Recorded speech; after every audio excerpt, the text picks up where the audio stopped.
I saw the guardsmen turn in unison. I assumed it was 180 degrees. It turns out it was 135 degrees. Lift their rifles in unison and begin to fire. I curled over and started screaming, "They're shooting their guns, they're shooting their guns." And the friend that I was with pulled me into Lake Hall.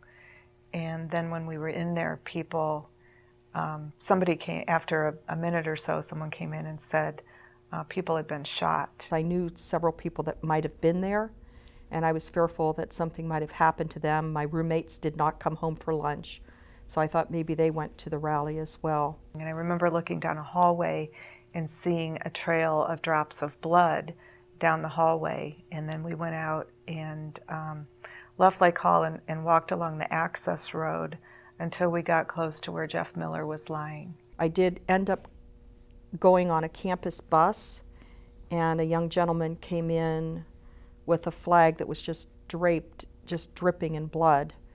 And he said that this was the blood of our brothers and sisters, and it nauseated me. I looked out over this scene and saw what seemed like dozens of clusters of people standing in groups looking down at the ground.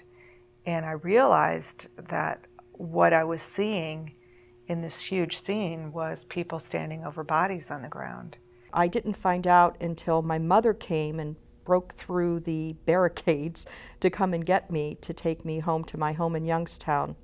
And it was then that I found out that my childhood friend, Sandy Scheuer, had died on May 4th.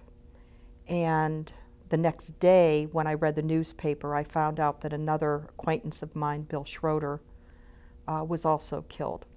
I was home before my mother got back home, and around 6 o'clock my father walked in the back door, and I was sitting at the kitchen table, and he saw me, and the first words out of his mouth were, "They should have shot all of them." And I said to him, "Don't you know then that one of those people would have been me?" And he passed into the other room.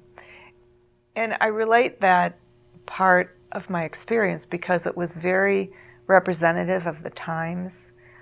His attitude was the attitude of many people, the attitude of some people even today.